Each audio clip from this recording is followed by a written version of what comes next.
नमस्कार, good morning बच्चों। आप सभी का मेरे क्लास सिलेबस गाइडेंस में स्वागत है।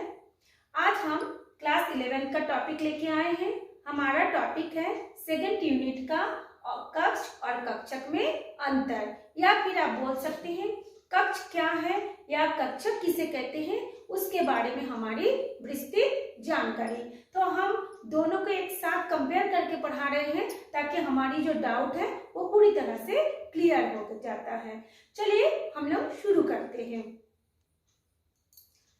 तो ये देखिए, हमने लिखा है कक्ष यानी ऑर्बिट और कक्षक यानी ऑर्बिटल।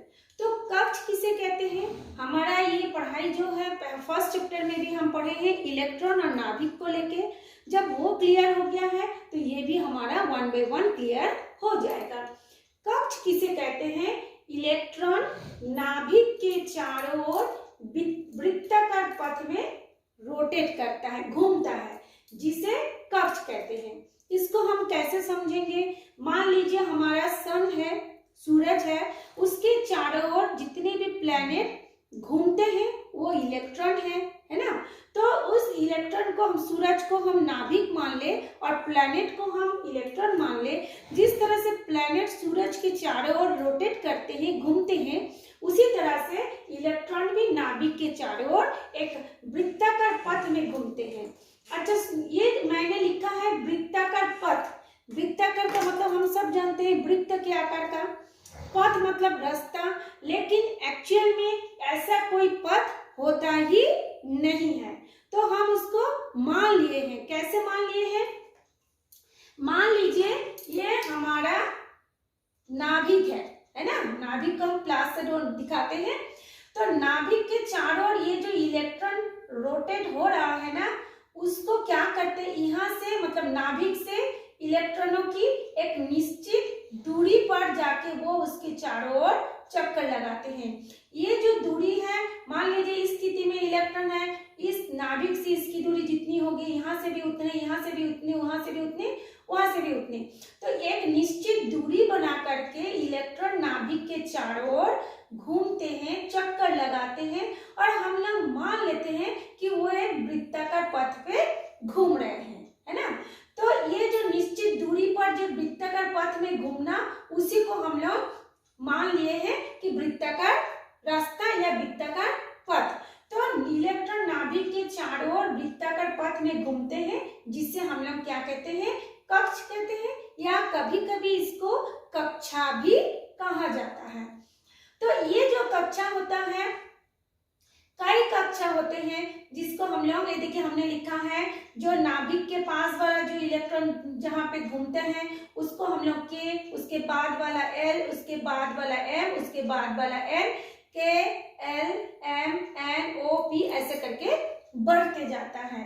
अब सवाल होता है हमने ऐसा नाम क्यों दिए? क्योंकि इसमें जो हर एक कक्ष है उसमें इलेक्ट्रॉनों की संख्या भी अलग अलग होता है ना। तो के को हमने पहला, एल को दूसरा, एम को तीसरा और एन को चौथा कक्ष, इसी तरह से पांचवा, छठवां, सातवां होते जाएगा। तो ये हो गया आप लोगों का कक्ष। तो इसका डेफिनेशन क्या है, यदि आपको अलग से क्वेश्चन आए तो नाभिक, इलेक्ट्रॉन नाभिक के चारों ओर वृत्ताकार पथ बना करके घूमते हैं, जिसे कक्ष कहते हैं। उसका नाम है, उस कक्ष का नाम है के एल एम एन। इसी तरह से ये जो ऑर्बिटल है यानी कक्षक है, उसमें क्या होगा? नाभिक के आसपास का वह क्षेत्र जहां इलेक्ट्रॉनों की पाए जाने की प्रोबेबिलिटी यानी संभावना अधिक हो, तो कक्षक कहलाते हैं। ये क्या है देखिए, समझिए। जैसे मान लीजिए ये है हमारा नाभिक, नाभिक के चारों ओर अभी हमने बताया कक्ष होता है, 1 2 3 4 हमने कक्ष को दिखाया है। ये नाभिक और कक्ष के बीच में ये जो खाली जगह है ना, या फिर नाभिक और एल के बीच में, नाभिक और एम के बीच में, नाभिक और एन के बीच में जितने भी कक्ष है, उसके बीच में जहां इलेक्ट्रॉनों की पाए जाने की संभावना अधिक होती है, उसको कहा जाता है ऑर्बिटल। ऑर्बिट से ऑर्बिटल, कक्ष से कक्षक। तो ये जो ऑर्बिटल है ये नाभिक और के बीच में भी हो सकता है, नाभिक और एल के बीच में भी हो सकता है। इसी तरह से हर कक्षा के साथ नाभिक का हो सकता है। तो यहाँ पे जो इलेक्ट्रॉनों के पाए जाने की जो प्रोबेबिलिटी होगी 90% तक होता है, संभावना होता है, 90% तक पाए जाने की संभावना होती है। इसको कहा जाता है SPDF, यानी जो कक्षक होते हैं S कक्षक, P कक्षक, D कक्षक, F कक्षक, यानी S orbital, P orbital, D orbital और F ऑर्बिटल। तो इसमें ये जो S ऑर्बिटल होते हैं वो तो अकेला होता है, लेकिन ये जो P ऑर्बिटल होते हैं वो और 3 हिस्सों में बटा होता है। जैसे P सब ऑर्बिटल होता है, D में 5 हिस्सों में बटा होता है, F जो होता है वो 7 कक्षा में बटा हुआ होता है। ठीक, दूसरा पॉइंट है सभी कक्ष वृत्ताकार आकृति के होते हैं। यदि हम कक्ष के बारे में पढ़ रहे हैं तो ये जैसे देखिए सभी कक्ष K, L, M, N सभी कक्ष क्या होता है, एक वृत्त के आकार के समान होते हैं। और इसमें जो कक्षक होते हैं जिसको हमने SPDF कहा, उसका आकृति अलग अलग होता है, डिफरेंट होता है। जैसे हमने बताया S की आकृति होती है गोल आकार, यानी गोल होता है।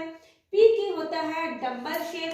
डंबल शेप कैसे होता है, देखिए मैं दिखा रही हूँ, ये होता है डंबल शेप। जैसे बीच में क्या होता है, पतला रहता है, दोनों तरफ ऐसे फूला हुआ रहता है ना। इसको कहा जाता है, देखिए इस हिस्से को कहा जाता है ऐसे के, मतलब जो रहेगा उसको कहते हैं डंबल शेप। D जो होता है ये ऐसे डबल डंबल होता है, ऐसे डबल डंबल। और जो F होता है उसकी आकृति निश्चित नहीं होता। ठीक है, तो वो क्यों नहीं होता उसका हमारा एक अलग टॉपिक है, हम बाद में पढ़ेंगे। थर्ड पॉइंट है कक्ष में इलेक्ट्रॉन एक ही तल में गति करते हैं।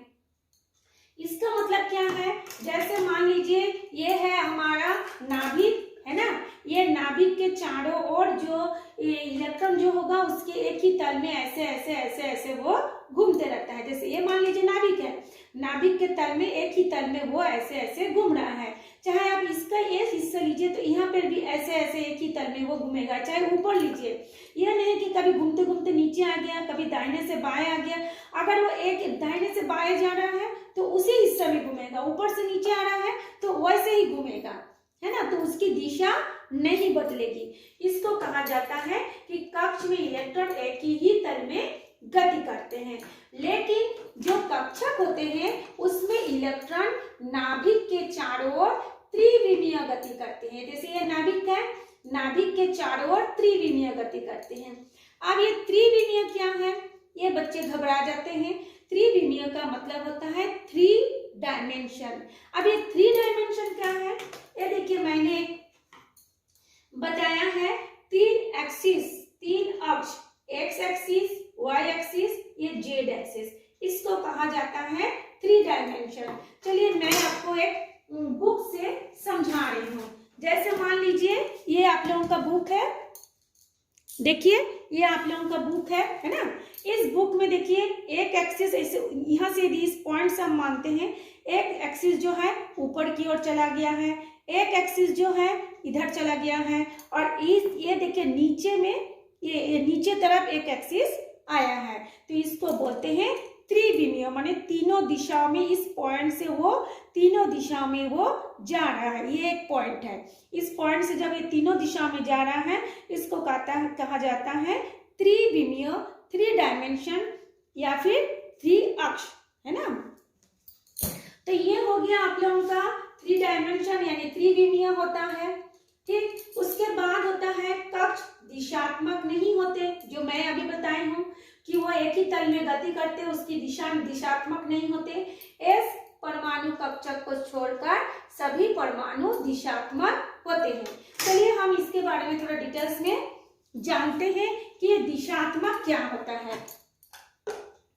तो मैं यहाँ पे ये देखिए मैं इसको डिलीट कर दे रही हूँ, मतलब मिटा के यस करके मैं बता रही हूँ।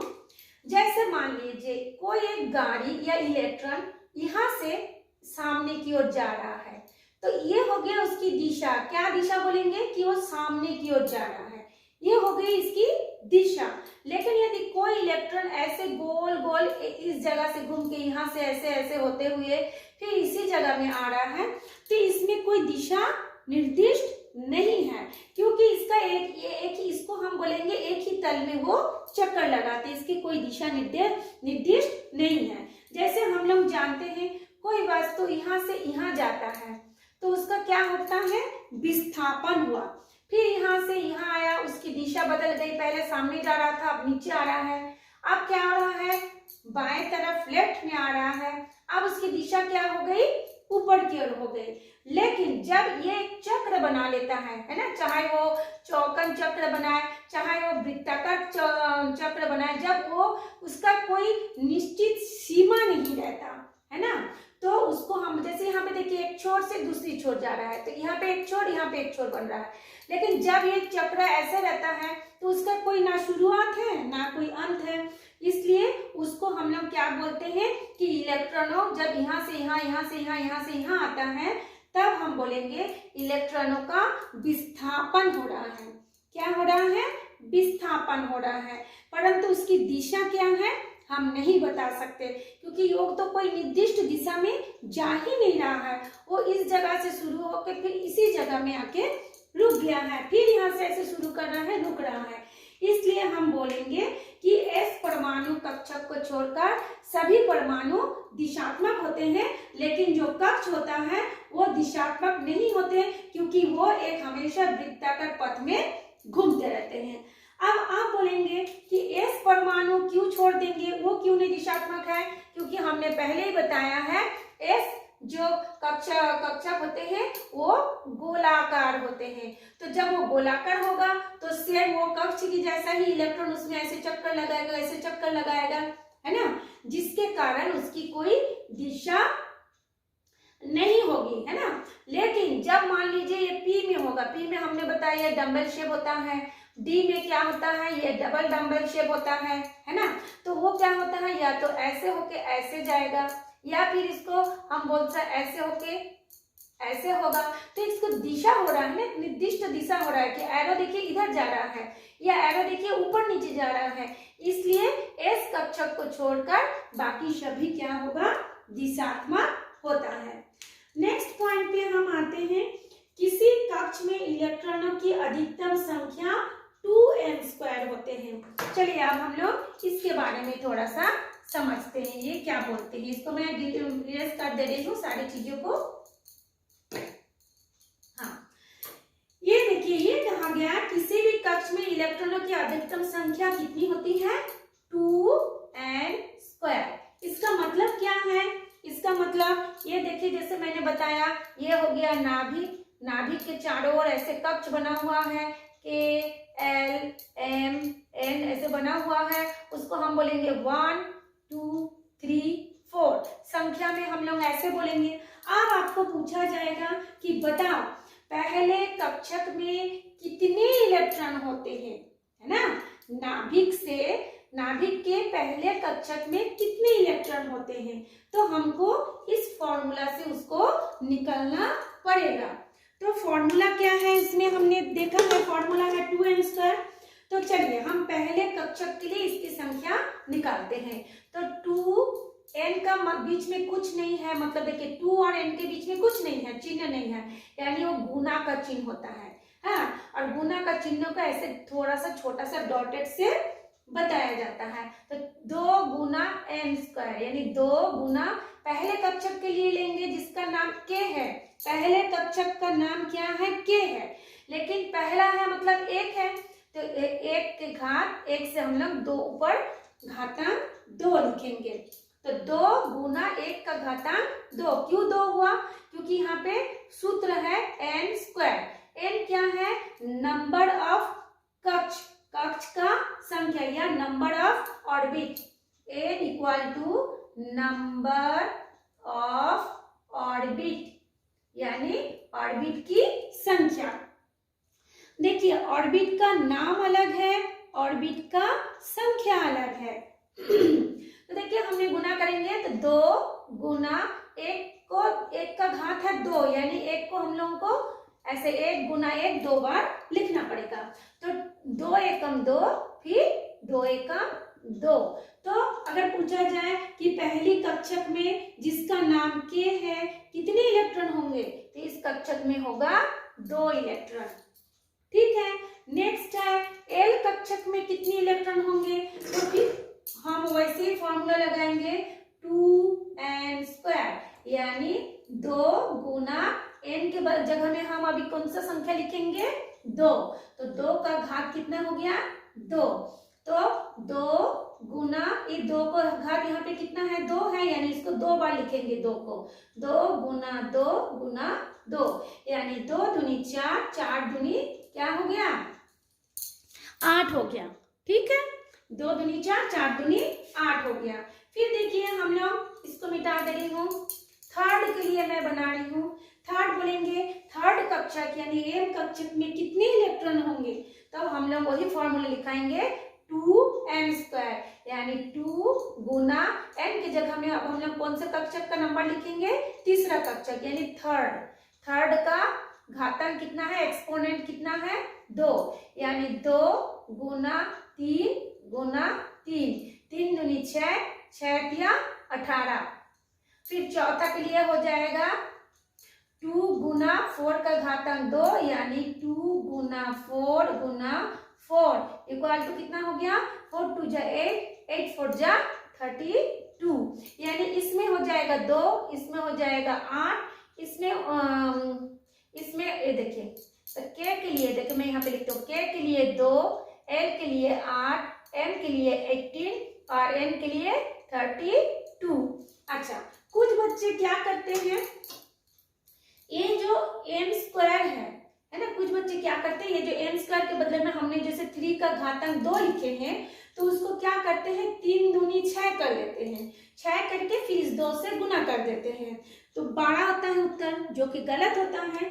तो ये जब एक्सपोनेंट होता है, यानी ये जब घातांक में होता है, तो यहाँ पे 2 लिखा है, मतलब इस 3 को 2 बार लिखना पड़ेगा, है ना। आप लोग इसको जो नीचे वाला क्लास थे 8, 7, 9, 10 में पढ़े होंगे, है ना।